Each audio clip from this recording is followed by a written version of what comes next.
할렐루야. 8월 둘째 주일 우리 하나님께서 베풀어 주시는 사랑과 기쁨과 참 평화가 오늘도 여러분의 가정과 땀 흘려서 수고하시는 일터 그리고 살아가는 모든 삶의 자리에 충만하게 임하시기를 우리 주님의 이름으로 축복합니다. 오늘은 시편 34편 본문의 말씀으로 성도들아 여호와를 경외하라는 제하에 하나님의 말씀을 증거하겠습니다. 서울에서 교구를 담당하는 부목사로 사역할 때 있었던 일입니다. 주일날 집사님 한 분이 교역자실로 교구 목사인 저를 찾아오셨는데요. 집사님을 반갑게 맞이하면서 무슨 일로 오셨느냐 이렇게 물어보았더니, 목사님, 저희 사업장에 와서 예배를 드려주실 수 있겠습니까? 라고 집사님이 사업장 예배를 요청하셨습니다. 이 집사님은 이제 원단 공장을 이렇게 운영하면서 강남과 동대문에 매장, 의류 매장을 운영하는 분이셨는데요. 평소에 또 사업이 잘 되고 또 가게가 잘 운영된다는 그런 소문이 나 있었기 때문에 집사님이 이렇게 예배 요청을 해오셔서, 집사님 무슨 좋은 일이라도 있으세요? 라고 이렇게 제가 물어보았습니다. 그랬더니 집사님이 이렇게 대답을 하시는 거예요. 목사님, 그런 게 아니고 저희 사업이 갑자기 어려워져서 부도가 났습니다. 할 수 없이 공장 문도 닫아야 되고 운영하던 가게들도 이제 폐업하려고 합니다. 그래서 목사님을 모시고 저희 공장 폐업 감사 예배를 드리려고 해요. 이렇게 이야기를 하시더라고요. 개업 예배나 창립 몇 주년 감사 예배 자주 이렇게 가서 또 말씀도 전하고 또 예배를 드린 경험이 있었는데, 폐업 감사 예배를 드려달라고 집사님이 요청을 하시니까 제가 얼굴에 아마 많이 당황스러운 낯빛을 띄었던 것 같습니다. 그랬더니 집사님이, 목사님 갑자기 찾아와서 폐업 예배 드려달라고 하니까 많이 놀라셨죠? 그렇게 이야기하시면서 그간에 있었던 사연을 쭉 이야기해 주셨습니다. 최근에 사업이 어려워져서 부채도 많이 생기고 또 처리해야 될 어려운 일들도 많이 생겼다고 그렇게 고백을 하셨습니다. 그런데 남편과 앉아서 이렇게 함께 지나온 일들을 생각해 보니까 30년 동안 사업장을 운영하면서 아들, 딸 다 결혼시키고 집안에 좋은 일들이 참 많이 있었던 것을 부부가 함께 앉아서, 이런 일도 있었지, 이런 감사한 일도 있었구나, 서로 그렇게 고백을 하게 되었다는 거예요. 그래서 남편과 상의 끝에 우리 폐업 감사 예배를 하나님 앞에 드리자, 그렇게 부부가 같이 결심을 하고 목사님을 찾아오게 되었노라고 이야기를 하셨습니다. 구역 식구들과 함께 이렇게 예배를 드리는, 폐업 예배를 드리는 그날, 남들은 사업이 망하면 절망하고 또 그 마음 가운데 큰 좌절을 느끼지만, 이 집사님은 오히려 그동안 베풀어 주셨던 하나님의 은혜를 종이에 이렇게 적으셨더라고요. 20가지 감사의 제목을 기록해서 예배 드리는 날 사람들 앞에 서서 우리의 가정에, 내가 하는 이 사업 그동안의 그 걸음 가운데 하나님께서 이런 은혜를 베풀어 주셨노라고, 모든 것이 하나님의 은혜였음을 고백하는 우리 집사님의 모습을 볼 수 있었습니다. 그날 그 자리에서 집사님도 눈물을 흘리시고 함께 예배하는 예배자들도 다 같이 하나님께서 그 걸음걸음마다 지켜주셨고, 그리고 앞으로 걸어가야 할 그 삶을 하나님께서 함께 하실 것을 같이 기도하는 마음을 가지면서 집사님을 축복하고 함께 예배드렸던 그런 기억이 있습니다. 사랑하는 여러분, 어떻게 이 집사님은 사업이 부도가 나고 공장을 폐업할 수밖에 없는 그러한 상황 가운데 하나님을 원망하거나 하나님을 떠나지 않고 오히려 하나님 앞에 예배해야 되겠다. 하나님 앞에 감사해야 되겠다. 어떻게 그런 마음을 가질 수 있었을까요? 여러분, 그것은 이 집사님의 인생 가운데 살아계신 하나님을 진짜로 만난 경험이 있었기 때문인 줄로 믿습니다. 내가 하나님을 내 인생의 자리, 내 삶의 자리에서 직접 만나고 경험할 수 있었기 때문에 그 하나님을 경외하는 마음으로 내 삶의 주인 되시고 내 사업장의 주인 되시고 내 인생의 주인 되시는 그 하나님을 신뢰하고 경외하는 마음으로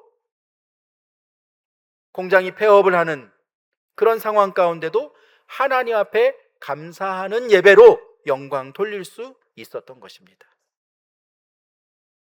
여러분, 오늘 본문에 등장하는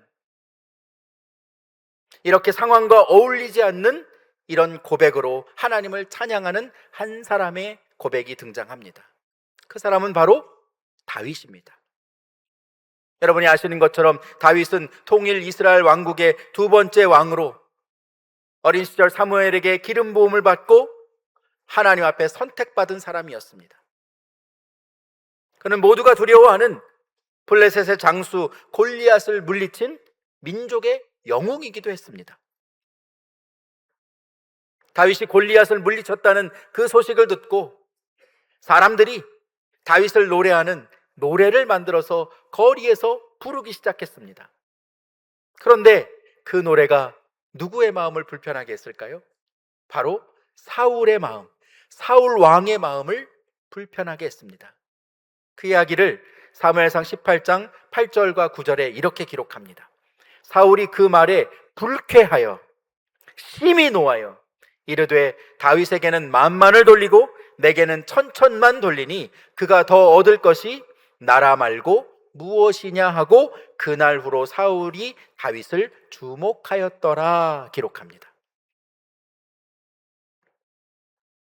사람들이 다윗에게는 만만을 돌리고 내게는 천천을 돌리니 이제 다윗이 이 나라 말고 더 이상 얻을 것이 무엇이냐라고 사울이 생각했다는 것이죠. 그리고 자신의 왕위를 위협한다는 마음을 갖고 다윗을 죽이라는 명령을 내리게 됩니다. 다윗은 왕으로 기름 부음을 받고 나라를 위기에서 건져낸 민족의 영웅이었음에도 불구하고 사울 왕의 미움과 시기로 인해서 한순간에 조망자가 되어서 10수년 동안을 광야 척박한 땅을 돌아다니면서 숨어 지내야만 되었던 것입니다. 그를 숨겨주고 도와준 사람들을 사울이 잡아다가 처형했다는 소식을 듣게 됩니다. 그리고 다윗은 생각하게 되죠. 이제 내가 이 이스라엘 땅에 더 이상 도망갈 곳이 없겠구나. 그래서 다윗은 자신이 죽인 블레셋, 골리앗의 나라 블레셋을 선택해서 그 나라에 숨어 들어가서 조용히 살고자 합니다. 그런데 어땠습니까? 블레셋 땅에 그가 숨어 들어갔을 때에 블레셋의 왕의 신하들이 그를 한눈에 알아보고 결국 그는 블레셋 왕 앞에 끌려가게 됩니다. 다윗이 블레셋의 아기스 왕 앞에 서서 어떻게 반응했을까요? 사무엘상 21장 13절은 그 장면을 이렇게 기록합니다. 그들 앞에서 그의 행동을 변하여 미친 채 하고 대문짝에 그적거리며 침을 수염에 흘리매 라고 성경은 기록하고 있습니다. 적국의 왕 앞에 서서 다윗이 죽음을 면하기 위해 미친 사람의 모습으로 수염에 침을 흘리면서 대문짝을 끄적거리면서 미친 사람의 연기를 했다는 것입니다. 오늘 본문 시편 34편 표제어를 보시면 다윗이 아비멜렉 앞에서 미친 채 하다가 쫓겨나서 지은 시라고 성경에 기록되어 있습니다. 이 시를 언제 기록했는지 보여주는 것이죠. 아비멜렉은 블레셋의 왕을 칭하는 말입니다. 애굽의 왕을 파라오 바로라고 부르는 것처럼 블레셋의 왕을 아비멜렉이라고 불렀던 겁니다. 그래서 오늘 본문은 그 표제어대로 다윗이 블레셋 아기스 왕 앞에서 미친 채 하다가 쫓겨난 후에 지은 시가 되는 겁니다. 여러분 한번 생각해 보시죠. 하나님의 사람으로 택함을 받고 이스라엘의 왕으로 기름 부음을 받았습니다. 아직 왕으로 세워진 것은 아니지만 하나님께서 그에게 약속을 주셨습니다. 그러면 그의 인생 가운데 하나님께서 함께 하시고 하나님이 보호하시는 그 믿음의 걸음을 걸어가야 될 것 아니겠습니까? 그런데 지금 다윗은 자신이 죽인 블레셋의 장수 골리앗의 나라 아기스 왕 앞에 서서 자기 목숨을 구걸하기 위해서 미친 척하며 침을 흘리고 문짝을 끄적거리면서 생명을 보존하기 위해서 어떻게든지 자신의 생명을 보존하기 위해 애쓰고 있는 모습을 하고 있는 겁니다. 그리고 나서 지은 시가 바로 오늘 본문의 내용이라는 것이죠. 여러분 같으면 어떠셨겠습니까? 하나님 나를 선택하셨지 않습니까? 하나님 나를 왕으로 세운다고 약속하셨지 않습니까? 그런데 도대체 왜 이렇게 나와 함께 하시지 않으시고 나를 도와주시지 않으십니까? 원망하고 불평해야 맞지 않겠습니까? 그러나 오늘 본문을 보면 인생의 밑바닥을 경험한 다윗의 모습이라고는 느껴지지 않는 하나님을 향한 다윗의 고백이 담겨져 있음을 우리는 보게 됩니다. 그 말씀이 오늘 본문 1절 말씀입니다. 우리 본문 1절 말씀, 다윗이 적국의 왕 앞에서 미친 척하며 자신의 목숨을 구걸하고 그에게 쫓겨나서 그 이후에 하나님을 생각하며 지은 그 입술의 노래와 마음의 고백이 무엇이었는지 우리 본문 1절 말씀 함께 읽어봅니다. 자, 시작. 내가 여호와를 항상 송축하며 내 입술로 항상 주를 찬양하리이다. 아멘. 여러분 어떠세요? 여러분 같으면 그러한 상황을 경험하고 다윗과 같이 이런 고백을 하나님 앞에 올려드릴 수 있겠습니까? 내가 여호와를 항상 송축하며 내 입술로 항상 주를 찬양하겠습니다 라고 다윗은 고백하고 있습니다. 찬양은 하나님과 나와의 관계 안에서 내가 하나님을 대하는 태도에서 나오는 것입니다. 내가 하나님을 어떻게 경험하였는지, 하나님이 나에게 어떤 분이신지를 내가 깨닫고 고백하게 되었을 때 내 입술과 마음의 고백으로 흘러나오는 것이 바로 찬양이라는 것이죠. 다윗은 오랜 기간 동안 도망자로 살면서 고난의 시간을 보냈습니다. 억울한 일들을 너무나도 많이 만났습니다. 그러나 다윗은 지금 이 순간에도 나와 함께 하시는 하나님을 느낄 수 있었고 고백할 수 있었습니다. 그래서 그 하나님을 찬양하고 또 찬양하겠습니다라고 다윗은 고백하고 있는 것이죠. 그것이 다윗의 신앙이고 그의 믿음이었습니다. 그 믿음을 가지고 다윗은 이렇게 선포합니다. 오늘 본문 9절 말씀에 보면 너희 성도들아 여호와를 경외하라. 너희 성도들아 여호와를 경외하라. 그를 경외하는 자에게는 부족함이 없도다 라고 다윗은 고백합니다. 여러분 이 말씀에서 너희 성도들아, 다윗이 말하는 성도는 누구를 의미하는 것일까요? 도대체 누구에게 너희 성도들아 여호와를 경외하라고 이야기하고 있는 것일까요? 오늘 본문의 배경이 되는 말씀이 사무엘상 21장과 22장입니다. 사무엘상 22장에 보면 다윗은 아기스 왕 앞에서 미친 채 한 후에 광야에 있는 아둘람 굴로 숨어 들어가게 됩니다. 그런데 어찌 된 일인지 다윗이 그 아둘람 굴에서 괴로워하고 있을 때에 사람들이 하나 둘씩 그가 있는 아둘람 굴로 찾아옵니다. 그리고 점점 더 사람들이 많아지고 많은 사람들이 그곳을 가득 채우게 되었는데 사무엘상 22장 2절 말씀은 이렇게 기록합니다. 환난당한 모든 자와 빚진 모든 자와 마음이 원통한 자가 다 그에게로 모였고 그는 그들의 우두머리가 되었는데 그와 함께 한 자가 몇 명이었습니까? 400명가량이었더라.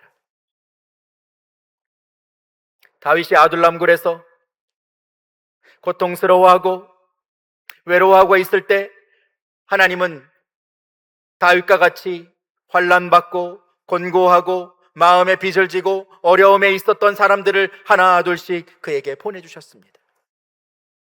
그들과 함께 하면서 하나님이 어떤 분이신지를 깨닫게 되었고 하나님께서 하실 일들을 하나하나 준비하게 되었던 겁니다.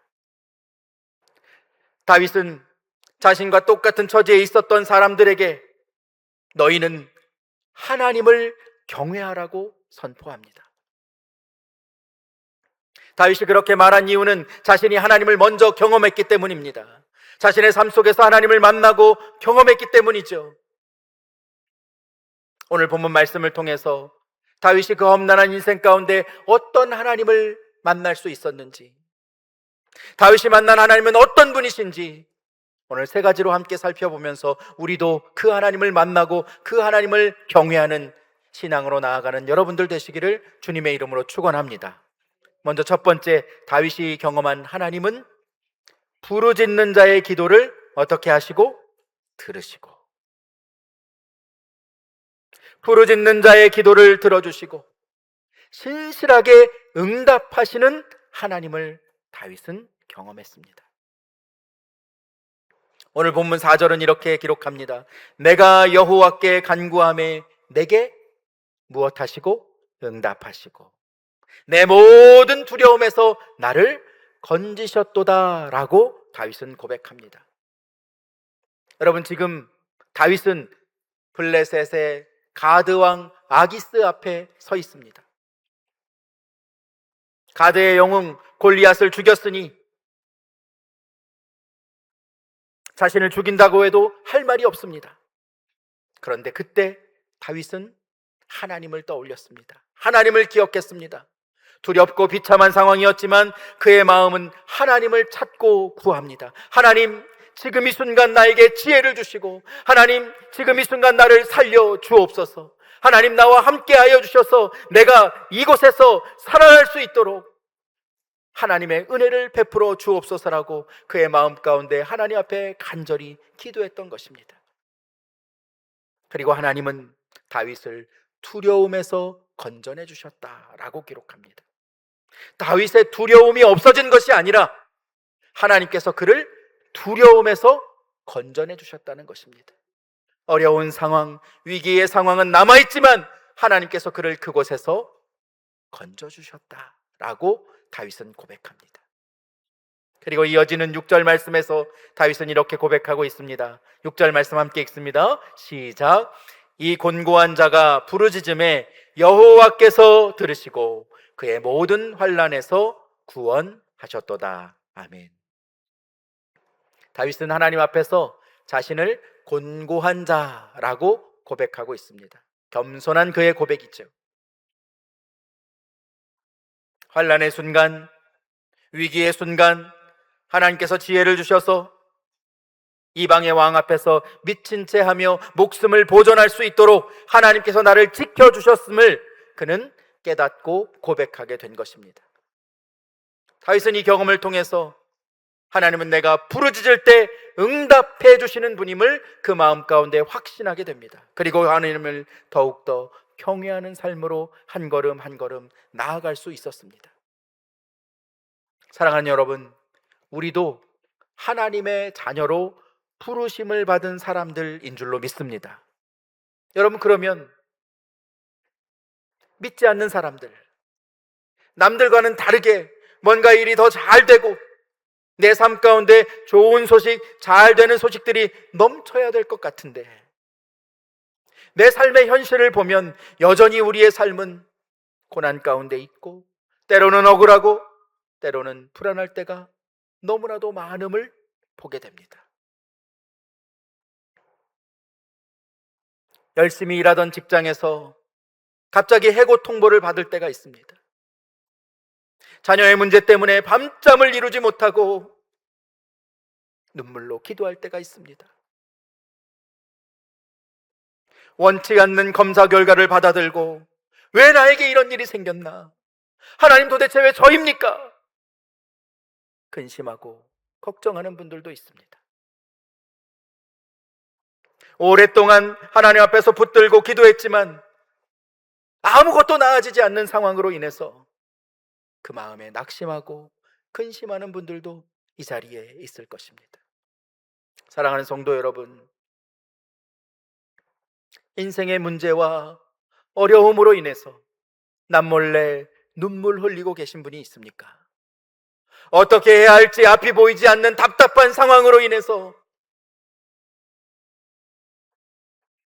앞으로도 나아갈 수 없고 뒤로도 나아갈 수 없는 답답한 상황 가운데 있는 분이 계십니까? 사랑하는 성도 여러분, 그 해답은 하나님께 있는 줄로 믿습니다.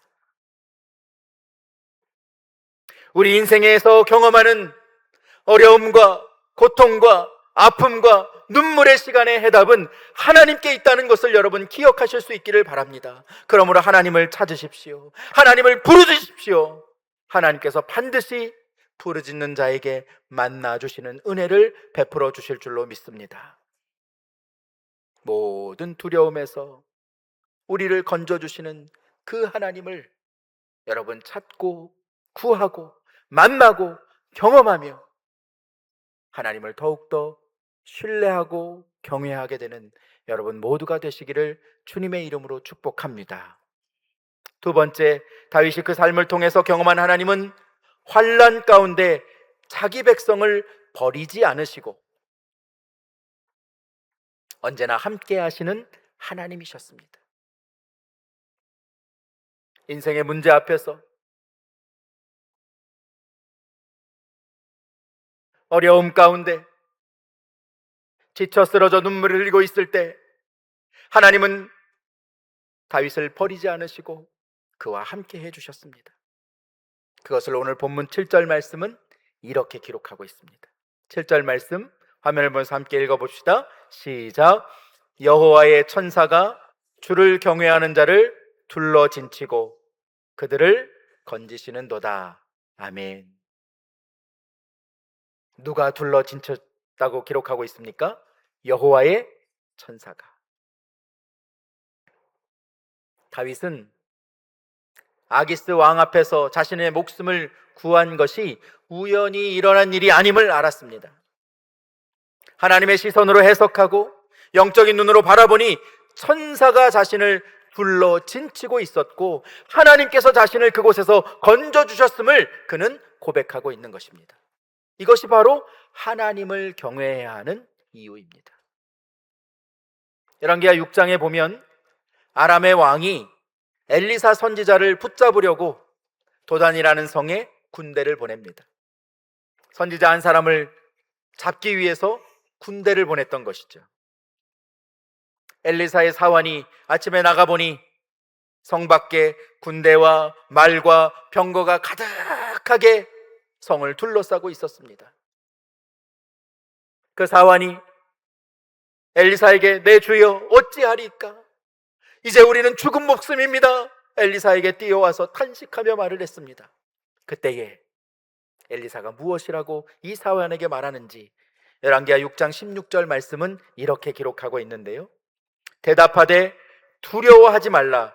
우리와 함께한 자가 그들과 함께한 자보다 어떻다고요? 많으니라 하고 기록합니다.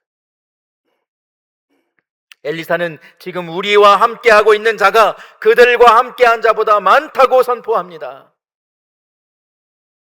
사환의 눈이 열리자, 사환의 영안이 열리자 여호와께서 예비하신 불말과 불병거가 온 땅과 산들에 가득한 것을 이 사환이 보게 되었습니다.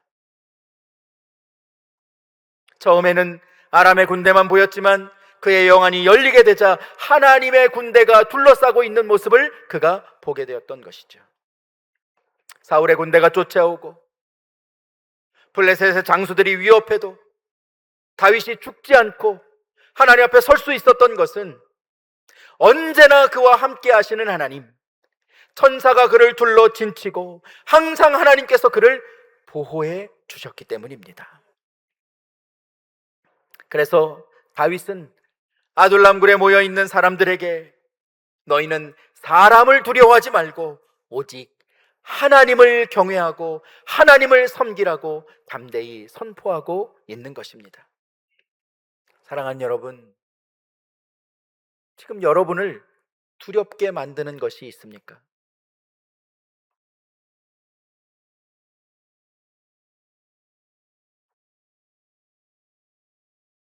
경제적인 어려움 가운데 있는 분이 계십니까? 건강으로 인해서 두려운 마음 가운데 있는 분이 계십니까?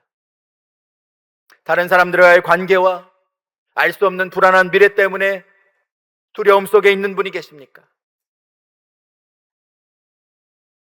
그 두려움을 하나님 앞에 맡기시는 여러분 되시기를 축원합니다. 여러분, 우리의 눈에 보이지 않는다고 없는 것이 아닙니다. 하나님은 우리를 자녀로 택하시고 지금 우리와 함께 하시는 분이심을 고백하실 수 있기를 축복합니다. 여호와의 손이 언제나 나를 붙잡고 계시는 것을 고백하시길 바랍니다. 지금 이 순간에도 하나님은 여러분을 주목하고 계시고 나와 함께 하시고 나를 붙드시는 분이심을 고백하는 여러분들 되시기를 축복합니다. 하나님은 우리를 그냥 내버려 두시는 분이 아니십니다. 우리의 눈에 보이지 않지만 우리의 영의 눈이 활짝 열리면 하나님의 천사가 지금 이 순간에도 불말과 불병거로 나를 지켜주고 계심을 여러분 볼 수 있게 될 것입니다. 여호와를 경외하는 여러분, 언제나 우리와 함께 하시는 하나님, 나를 지키시는 하나님, 내 손을 붙잡고 놓지 아니하시는 그 하나님을 오늘도 고백하고 그 하나님께 영광 돌리며 하나님을 더욱더 경외하는 여러분 모두가 되시기를 주님의 이름으로 축원드립니다. 마지막으로 세 번째, 다윗이 그 삶을 통해서 경험했던 하나님은 참된 만족을 주시고 필요를 채워주시는 하나님이셨습니다. 그래서 다윗은 자신이 경험한 하나님을 이렇게 노래합니다. 오늘 본문 8절 말씀 우리 화면을 보면서 함께 읽어보겠습니다. 시작. 너희는 여호와의 선하심을 맛보아 알지어다. 그에게 피하는 자는 복이 있도다. 아멘. 저는 이 말씀을 참 좋아하고 또 사모합니다. 다윗은 아둘람굴에 모여 있었던 환난 받는 자, 곤고한 자, 외로운 자, 궁핍한 자들에게 너희는 선하신 하나님을 믿어라, 그렇게 이야기하지 않고 그 하나님을 맛보라고 선포했습니다. 머리로 하는 하나님이 아니라 너희의 삶으로 그 하나님을 경험하라고 권면하고 도전했던 것이죠. 여러분, 우리가 맛있는 음식을 먹으면 나 혼자만 알고 싶은 것이 아니라 다른 사람에게 그거 먹어보니까 참 맛있더라, 어느 집이 그 음식 참 잘하더라, 가족도 데려가고 친구도 데려가고 소개해주고 싶어지지 않습니까? 그래서 요즘에 보면 맛집을 소개하는 프로그램이 진짜 많습니다. 유튜브에도 먹방이라고 해서 맛집을 소개하는 또 채널들이 너무나 많은 것을 보게 되는데요. 그런데 여러분, 아무리 맛있는 음식을 자세하게 설명해 주어도 그 맛을 느끼게 해줄 수는 있습니까? 없습니까? 없습니다. 아무리 자세하게 묘사해도 그 음식의 맛을 느끼게 해줄 수는 없는 겁니다. 내 입에 넣고 내가 맛볼 때에만 알 수 있는 가치가 있다는 것이죠. 여러분, 하나님의 말씀이 그렇습니다. 우리가 성경을 읽으면서 우리는 하나님을 만나고 하나님을 알게 됩니다. 그러나 내가 내 삶을 통해서 경험한 하나님, 성경을 읽고 알게 된 하나님과 내가 삶 속에서 만난 하나님은 그 차원이 다릅니다. 하나님이 나를 만지시고 나를 위로하시고 내게 응답하시고 나와 함께 하시는 그 하나님을 내 삶 속에서 경험한 사람은 결코 하나님을 떠날 수가 없습니다. 왜? 내가 하나님을 맛보았기 때문에, 하나님이 어떤 분이신지 깨닫게 되었기 때문에 절대로 하나님에게서 떠날 수 없고 멀어질 수 없습니다. 사랑하는 여러분, 하나님을 맛보는 것은 전혀 다른 차원의 눈을 뜨는 것입니다. 영적인 세계가 열리는 것이죠. 엘리사의 사환이 아람의 군대만 보았던 것처럼 그의 영안이 열리고 엘리사를 둘러 진치고 엘리사를 죽이기 위해 찾아왔던 그 군대보다 하나님이 보내신 그 군대가 더 많이 있었음을 보게 되었고 고백하게 되었던 것과 같이, 우리가 하나님을 맛보아 알게 되면, 하나님을 경험하게 되면 하나님께서 하나님을 사랑하는 자에게 주시는 가장 좋은 것을 만날 수 있게 되고 고백할 수 있게 되고 선포할 수 있게 되는 것입니다. 그러므로 여러분, 하나님을 경외하는 자 되시기를 주님의 이름으로 축복합니다. 다윗은 오늘 본문 10절에서 여호와를 경외하는 자에게 주시는 복이 무엇임을 이렇게 고백하고 있습니다. 우리 이 말씀, 내 말씀으로 함께 고백해 보겠습니다. 자, 시작. 젊은 사자는 궁핍하여 줄일지라도 여호와를 찾는 자는 모든 좋은 것에 부족함이 없으리로다. 아멘. 여러분, 다윗은 여호와 하나님을 찾고 여호와 하나님을 구하고 여호와 하나님을 만나는 것이 인생에서 가장 복된 일임을 알았던 사람입니다. 여러분에게도 그 은혜가 있기를 축복합니다. 하나님을 만나는 것이 복인 줄로 믿습니다. 하나님을 경험하는 것이 복인 줄로 믿습니다. 하나님께 구하는 것이 복인 줄로 믿습니다. 그 복이 우리의 삶을 가득 채울 때, 젊은 사자는 힘이 있고 사냥을 잘하기 때문에 절대로 굶주릴 일이 없죠. 그러나 먹을 것이 없다면 아무리 사냥을 잘해도 굶어 죽을 수밖에 없습니다. 그러나 그런 상황이 생길지라도 여호와를 찾는 자는 모든 좋은 것에 부족함이 없을 것이라고, 하나님이 반드시 그의 삶 가운데 필요를 채워주시고 만족을 주시고 함께 하시는 은혜를 베풀어 주실 것이라고 하나님께서 약속하는 말씀을 다윗이 경험할 뿐만 아니라 선포하고 있는 것입니다. 사랑하는 성도 여러분, 여호와를 찾는 자에게 주시는 부족함이 없는 이 은혜가 여러분의 삶을 가득 채울 수 있기를 주님의 이름으로 축복합니다. 오늘 말씀을 정리합니다. 다윗은 아둘람굴에 모여든 사람들에게 너희는 여호와를 경외하라고 선포합니다. 다윗은 먼저 하나님을 맛보아 아는 자였습니다. 머리로 지식으로 하나님을 아는 것이 아니라 그의 삶 가운데 하나님을 만나고 경험했던 사람입니다. 기도에 응답하시는 하나님을 경험했습니다. 인생에서 만난 환난 가운데 자신을 버리지 않으시고 여전히 함께 하시고 천사로 둘러 진쳐 호위하시는 하나님을 만나고 경험했습니다. 그리고 그 하나님을 찾을 때 모든 좋은 것에 부족함이 없이 주시는 하나님을 고백할 수 있었습니다. 사랑하는 성도 여러분, 이번 한 주간 여러분의 삶 가운데 여러분이 만나는 두려움, 인생의 어려움 앞에 먼저 하나님을 찾고 구하는 여러분 모두가 되시기를 주님의 이름으로 축복합니다. 우리가 하나님을 찾고 하나님을 부르짖을 때 하나님은 반드시 응답해 주시고 자기를 찾는 자들에게 부족함 없이 채우시는 그 하나님, 선하신 하나님을 맛보아 알게 되는 여러분의 신앙이 되시기를 주님의 이름으로 축원드립니다. 이번 한 주간도 여호와를 경외하는 자에게 모든 좋은 것에 부족함이 없이 주시는 하나님의 은혜를 만나고 그것을 나만 경험할 뿐만 아니라 다른 사람들에게도 나누고 베풀고 섬기며 하나님 나라를 함께 세워가는 하나님의 복된 축복의 통로로 살아가는 여러분 모두의 삶이 되시기를 주님의 이름으로 축원드립니다.